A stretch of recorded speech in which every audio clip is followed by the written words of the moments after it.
Hello student. इस video में हम ये संविधान और संविधान सभा के गठन के बारे में पढ़ेंगे, जो पॉलिटी का एक बहुत ही महत्वपूर्ण भाग है। आप यदि देखेंगे बीपीएससी में तो हर एक साल 15 से 20 क्वेश्चन पॉलिटी से पूछे जाते हैं और ये पहला अध्याय है, ये बहुत ही महत्वपूर्ण भाग है, तो हमें इसको अच्छे से पढ़ना चाहिए। तो आइए देखते हैं संविधान आखिर क्या है, संविधान हमें क्यों पढ़ना चाहिए। तो संविधान जो है एक दस्तावेज है जिसमें क्या बातें बताई गई है, इसमें बुनियादी नियम क्या है, इसका एक संग्रह, एक समूह है जिसमें ये बताया गया है कि राज्यों का निर्माण कैसा होना चाहिए, राज्यों में निर्माण के बाद जो शासन होगा वो कैसा होगा। साथ ही राज्य के सदस्यों के बीच आपस में क्या समन्वय है, उनके क्या अधिकार है, सरकार की शक्तियाँ क्या है और इसे कैसे सीमित किया जा सकता है, कैसे मौलिक अधिकार दे करके, जो हम आगे की वीडियो में देखेंगे। जैसे मान लीजिए यदि अननेसेसरी बिना बताए कोई किसी को गिरफ्तार करता है, कोई सरकार ऑर्डर करता है, तो आपको ये पूरा अधिकार है ये जानने के लिए कि आपको ये क्यों गिरफ्तार क्यों किया जा रहा है। ये सब हम आगे जाके मौलिक अधिकार में पढ़ेंगे, ठीक है। साथ ही साथ सरकार को ऐसी क्षमता देता है जिसमें वो जनता की आकांक्षाओं को भी पूरा कर सके। फॉर एग्जांपल अभी आप दे सकते हैं ईडब्ल्यूएस का आरक्षण जो चल रहा है, ये क्या है, ये ज़रूरत है जनता की आकांक्षाओं के हिसाब से। तो जो परिप्रेक्ष्य है उसके अनुसार से जो संविधान है ये थोड़ा बहुत फेर बदल करके उसको मॉडिफाई करके ये जनता की आकांक्षाओं को पूरा करता है। तो ये संविधान यदि आप एक मोटे तौर पे देखें तो ये क्या है, एक दस्तावेज है जिसमें सरकार कैसे बनना है, उसके क्या नियम होने चाहिए और ख़ासकर नागरिकों का इसमें क्या रोल हो, नागरिक के क्या अधिकार है, ये सब इसमें लिखा गया है बहुत ही विस्तार से। तो दोस्तों ये सिर्फ एग्ज़ाम के पॉइंट ऑफ व्यू से आप नहीं देखें, आप ये देखें कि चूँकि ये हम नागरिकों के लिए है, ये हम भारतीयों के लिए है, तो हमें पता होना चाहिए कि संविधान में आखिर क्या है। ये बहुत ही महत्वपूर्ण है और बहुत ही रोचक है। यदि आप इसको एक कहानी की तरह पढ़ें तो काफ़ी रोचक है। तो जानते हैं कि चूँकि जो संविधान बनाया गया हमें ज़रूरत क्यों पड़ा, क्योंकि अंग्रेज़ 1600 में आए और 1947 में गए। तो आप देख सकते हैं गैप लगभग 300 साल से ज़्यादा जो है हम एक किसी की गुलामी में थे। तो अब हम उनको बर्दाश्त नहीं कर सकते थे, अब उनका बहुत हो गया, अब हमें खुद का ही अपना कुछ रूल रेगुलेशन नियम बनाना है। तो हमने डिसाइड किया कि नहीं, हमारा ही खुद का संविधान होगा। तो ये देखते हैं कि ये कैसे बना। अब जाहिर सी बात है ये तुरंत तो नहीं बना होगा, ये एक बहुत ही क्रमिक ढंग से विकसित हुआ। तो सबसे पहले कुछ लोगों का समूह बनेगा जिसको हम संविधान सभा के नाम से जानते हैं। तो इस संविधान सभा का गठन कैसे हुआ, संविधान सभा का गठन का जो विचार आया, सबसे पहले मैं आपसे माफ़ी चाहूँगी क्योंकि ये जो है मैं लिखती हूँ कंप्यूटर स्क्रीन पे, तो ये थोड़ा डिफ़िकल्ट हो जाता है लिखने में। तो मेरा हैंड राइटिंग थोड़ा ख़राब है स्क्रीन पे, इसलिए थोड़ा आप थोड़ा समझ के ले लीजिएगा। तो आइए इसके इतिहास के बारे में जानते हैं, एक छोटी सी पृष्ठभूमि कि 1934 में एम.एन. रॉय, जिनका नाम था मानवेंद्र नाथ रॉय, ने सबसे पहले संविधान सभा के गठन का विचार किया कि हमें हमारा भी एक संविधान चाहिए, तो एक संविधान सभा का गठन करते हैं। ये पहले उन्होंने विचार दिया। इसको 1935 में, ये डेट बहुत इम्पॉर्टेंट है क्योंकि यहाँ जाते हैं भारतीय राष्ट्रीय कांग्रेस, उस समय का एक महत्वपूर्ण भाग, जिन्होंने हर जगह पार्टिसिपेट किया कि हम क्या करने वाले हैं, और उनकी बातें सुनी गई क्योंकि वही सबसे पहले आ गया है और उन्होंने सब चीज़ें लागू करने की कोशिश की। तो उन्होंने, भारतीय राष्ट्रीय कांग्रेस ने ये पहली बार ये आधिकारिक रूप से आधिकारिक रूप से मतलब कि हाँ हमें चाहिए ही चाहिए, एक गठन की मांग की। यहाँ पे इसको मांग किया जाता है, बहुत ही इम्पोर्टेंट। यहाँ पे विचार होता है और यहाँ पे क्या होता है, मांग किया जाता है। तो इसी मांग को आगे बढ़ाते हुए पंडित जवाहरलाल नेहरू ने ये घोषणा की, क्या कि हमें खुद का संविधान तो चाहिए ही, और इसमें किसी भी बाहर का कोई भी हस्तक्षेप नहीं चाहिए।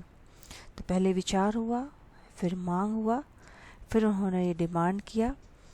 मांग में क्या किया कि हमें कोई भी बाह्य हस्तक्षेप नहीं चाहिए, आप क्या कर रहे हो, हमें नहीं चाहिए, ब्रिटिशों तुम जाओ, हमें आपका हस्तक्षेप नहीं चाहिए। तो फिर उन्होंने एक प्रस्ताव ब्रिटिशों को दिया। ब्रिटिश सरकार ने सैद्धांतिक रूप से 1940 में वो मान गए कि चलो ठीक है, अपना संविधान बनाओ, और इस प्रस्ताव को ही अगस्त प्रस्ताव के नाम से माना जाता है। अब अभी उस समय चल रहा था द्वितीय विश्व युद्ध, तो अंग्रेजों ने बोला कि नहीं, अभी रुको, अभी विश्व युद्ध चल रहा है, जब ये ख़त्म हो जाएगा तब आप अपना संविधान लाना। तो आपको हम एक योजना बताते हैं जिसको सर स्टैटफोर्ड क्रिस्प और ब्रिटिश मंडल के कुछ सदस्यों ने एक क्रिस्प प्रस्ताव के नाम से भारत में पेश किया कि आप अपना संविधान बना सकते हैं इस हिसाब से। लेकिन मुस्लिम लीग ने अस्वीकार कर दिया, क्योंकि उन्हें अलग से संविधान बनाना चाहिए था। मुस्लिम लीग ने बोला कि नहीं, भारत का 2 टुकड़ा होना चाहिए, जिसमें एक संविधान जो है वो भारतीयों को होगा और एक जो होगा मुस्लिमों को होगा। तो उन्होंने कम्प्लीटली 2 संविधान सभा के निर्माण की मांग रखी। तो उसके बाद हमारा बहुत इम्पोर्टेंट एक आता है कैबिनेट मिशन। कैबिनेट मिशन आता है कब आता है? ये आता है नवंबर 1946 को। ठीक है, तो इसमें कुछ रुझान थे मुस्लिम लोगों के लिए कि वो मान गए, और फिर ये संविधान सभा का गठन का जो प्रोसेस होता है वो शुरू हुआ। तो इस प्रोसेस में फिर क्या होता है, आप जैसा कि जानते हो कि इसमें अलग अलग समितियां बनेगी, लोग आएंगे, और तभी जाके संविधान सभा का गठन होगा। तो इसमें कुल डिसाइड किया गया, इसमें कुल मिलाकर 389 सदस्य होंगे। ठीक है, इन सदस्यों में चूँकि ब्रिटिश प्रांत बहुत ज़्यादा थे, इस सदस्यों में 296 जो होंगे वो ब्रिटिश प्रांत से चुने जाएंगे। 93 जो होगा वो देसी रियासत से होंगे। देसी रियासत कहे तो जो राजवाड़े, जो कि चाहते थे कि नहीं, हमको अलग ही रहना है, हमको आपके साथ आना ही नहीं, इसीलिए कहने को तो ये 93 था, बट इसमें सारी सीटें भरी नहीं थी। और 4 जो थे वो चीफ कमिश्नरी के थे। तो याद कीजिएगा, ये जो चुनाव हुआ था ये प्रत्यक्ष मतदान से नहीं हुआ था, ये एक समानुपातिक प्रतिनिधित्व के तरीके से हुआ था, जिसमें लगभग 10 लाख के जनता पे एक सदस्य का चुनाव होना था।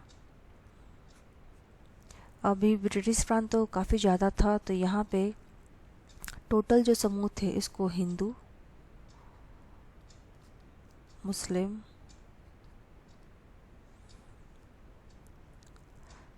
नहीं हिंदू नहीं था, सामान्य,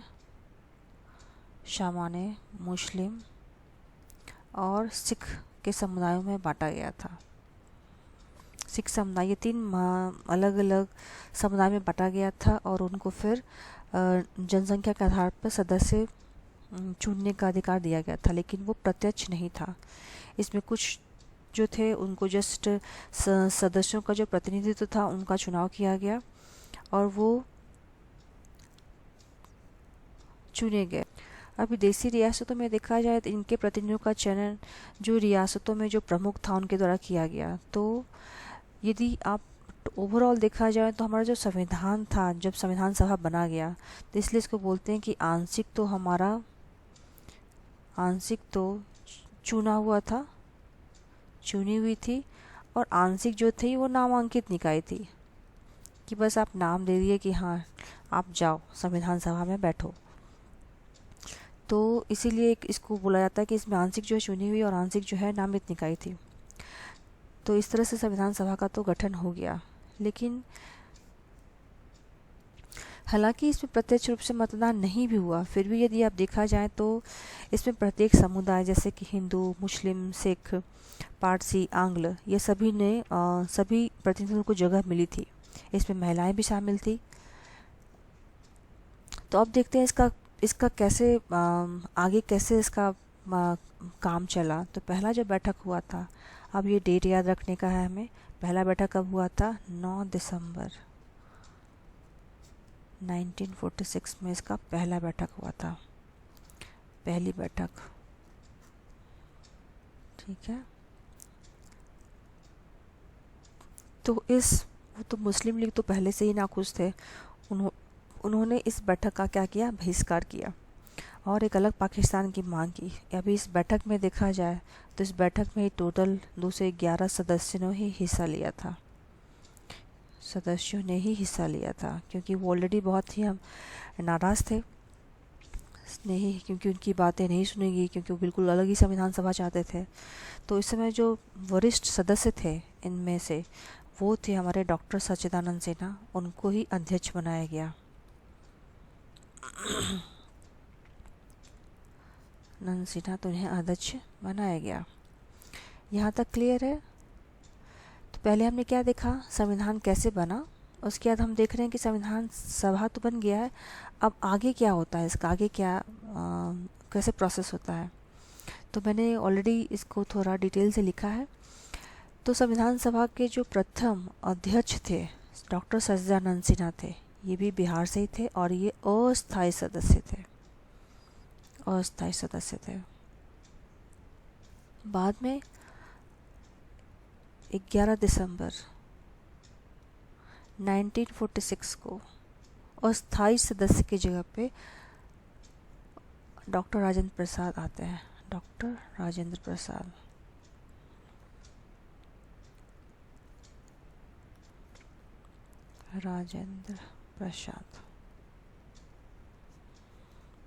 उसके 2 दिन फिर से ले लीजिए, 13 दिसंबर 1946 को पंडित जवाहरलाल नेहरू ने, ये डेट बहुत ही महत्वपूर्ण है, जवाहरलाल नेहरू ने एक ऐतिहासिक उद्देश्य प्रस्ताव पेश किया। ये क्या था दोस्तों, जो आगे चलकर यही हमारा प्रस्तावना बनता है। उसमें उन्होंने क्या किया, एक संवैधानिक संरचना का एक ढांचा दिया, ठीक है, एक झलक, जिसमें संविधान का एक झलक दिखता है, जिसमें आप पढ़े होंगे कि ये संविधान जो है सभा भारत को एक स्वतंत्र संप्रभु गणराज्य घोषित करती है और अपने भविष्य के प्रशासन को चलाने के लिए संविधान निर्माण की घोषणा करती है। तो ये पहले ही जो लिखा है। बाद में 22 जनवरी 1947 को सभी लोगों ने इसको सहमति किया और बोला कि हाँ ठीक है, ये सही है, हम लोग इसको ही आगे जाएंगे और इसको उसको उद्देश्य को पास कर दिया। इस उद्देश्य को पास कर गया और यही हमारा जाके बनता है प्रस्तावना। प्रस्तावना क्या है दोस्तों, प्रस्तावना एक झलक है हमारे पूरे संविधान का कि हमने ये बातें उसमें डिस्कस की है, जिसमें एक संप्रभु स्वतंत्र भारत की सभी शक्तियों और प्राधिकारों के बारे में बात की जाती है। तो अब हम जानते हैं कि ये जो हमारा प्रस्तावना बना है, इसको पूरा विस्तार से एक संविधान बनाना है, ठीक है। तो ये तो एक लोगों से होने वाला नहीं है, हमें जो भी ग्रुप है उनको अलग अलग ग्रुप में बांटना होगा। तो फिर कई समितियां बनाएगी। समितियों का लिस्ट तो बहुत ज़्यादा है, कुल मिला 13 समितियां हैं। हम कुछ इम्पॉर्टेंट समितियों को डिस्कस करेंगे, जैसे कि सबसे महत्वपूर्ण जो समिति है वो है सलाहकार समिति। सलाहकार समिति का गठन, सलाहकार समिति के बनाने वाले कौन थे, सलाहकार समिति के अध्यक्ष थे BN राव। तो हर एक समितियों के कोई अध्यक्ष थे, तो उनको याद रखना बहुत ही ज़रूरी है। सलाहकारी समिति, तो इसके अध्यक्ष थे BN राव। उसके बाद आपको याद रखना कुछ इम्पोर्टेंट, संचालन समिति। अब चूँकि याद रखने का कैसे कि ये तो अध्यक्ष थे, तो कौन अध्यक्ष थे, डॉक्टर राजेंद्र प्रसाद। उसके बाद याद रखना है प्रांत संचालन समिति, बहुत ही महत्वपूर्ण, सरदार वल्लभ भाई पटेल, क्योंकि उनके ही बदौलत हमने सारी देसी रियासतों को फाइनली अपने भारत में मिलाने में सफल हुए। उन्होंने बहुत सारे देसी रियासतों को मना लिया कि नहीं भाई, आप संविधान सभा में जाओ, ये बहुत ही महत्वपूर्ण है, आप भारत में रहो और यहाँ पे आप अपना संविधान बनाओ। तो उन्होंने सबको एग्री किया। फिर आते हैं संघ संचालन समिति। अब चूँकि संघ मतलब क्या, चूँकि सबका जो स्टार्टिंग पॉइंट था वो जवाहरलाल नेहरू ने ही दिया है, तो संघ जो संचालन समिति के अध्यक्ष थे वो जवाहर लाल नेहरू जी आते हैं।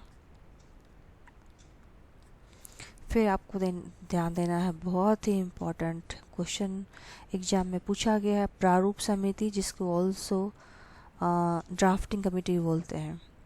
तो इसके अध्यक्ष कौन थे? इसके अध्यक्ष थे B.R. अम्बेडकर। B.R. अम्बेडकर,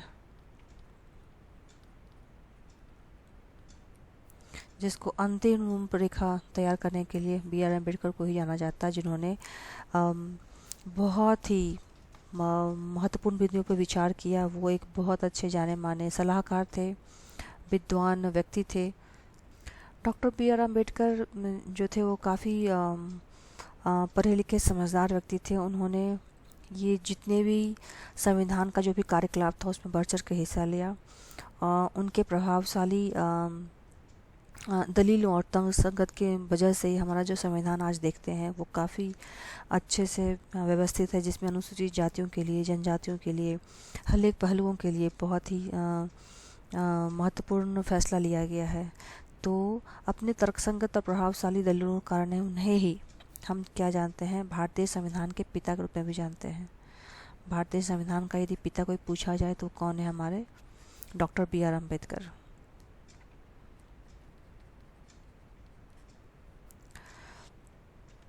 तो ये हुआ संविधान समिति के संचालन और रूपरेखा तैयार करने में बहुत ही महत्वपूर्ण लोगों का योगदान। तो इन्होंने अलग अलग देशों से जाकर के उनके संविधान को पढ़ा, उनको देखा, कई बैठकें हुई, कई मुद्दों पे विचार किया गया और फाइनली 2 साल 2 वर्ष, बहुत ही इम्पोर्टेंट डे है ये, 11 महीने 18 दिन के बाद हमारा संविधान, यदि आप देखा जाए तो 47 है, हमारा संविधान पर बन के तैयार हुआ और इसको पहली बार पढ़ा गया 8 नवंबर 1949 को। संविधान पहली बार पढ़ा गया संविधान सभा में। तो इस डेट को भी याद रखिएगा, संविधान पहली बार कब पढ़ा गया? 8 नवंबर 1949 को संविधान पहली बार पढ़ा गया। पहली बार संविधान सभा के सामने पढ़ा गया। ठीक है, पढ़ा गया। तो फिर संविधान बन के रेडी हो गया। कई बार इस पे डिस्कशन हुआ, उनकी बैठकें हुई और उन्होंने डिसाइड किया कि हमारा संविधान अब तैयार है। तो फाइनली 26 नवंबर 1949 को संविधान सभा ने संविधान को पारित किया। संविधान को क्या किया? पारित किया या इसको अंगीकृत किया, ये भी वर्ड बहुत ही इम्पोर्टेंट, अंगीकृत किया है। इस दिन से ही जो प्रस्तावना था वो लागू कर दिया गया। लेकिन चूंकि हमने डिसाइड किया था कि नहीं, हमें 26 जनवरी को ही ये शुभ दिन को मनाना है। क्यों? क्योंकि 26 जनवरी को कांग्रेस ने ही स्वतंत्रता दिवस मनाने की घोषणा की थी। कब? तो इसको एक याद रखिएगा, 26 जनवरी 1930 को कांग्रेस ने स्वतंत्रता दिवस के रूप में मनाने की घोषणा की थी। तो इस दिन को ही ध्यान रखते हुए हमने डिसाइड किया कि चलो नवंबर तो आ ही गया है, 2 मंथ और रुक जाते हैं, क्योंकि हमको एक ऐतिहासिक दिन मनाना है इसको। तो 26 जनवरी 1950 को संविधान पूर्ण रूप से लागू किया गया। बहुत ही महत्वपूर्ण भाग, लागू किया गया। तो संविधान कब अंगीकृत किया गया? 26 नवंबर 1949। कब लागू किया गया? 26 जनवरी 1950। जब ये संविधान लागू किया गया तो इसमें संविधान के समय कुल मिला के कितने अध्यक्ष थे ये भी याद रखिएगा आप, 284। इस पेन पैड पे लिखने में थोड़ा मुझे डिफ़िकल्टी आ रही है। 284 सदस्य थे। तो ये काफ़ी इम्पोर्टेंट है। इसमें कुल मिला के 284 सदस्य थे, शामिल थे।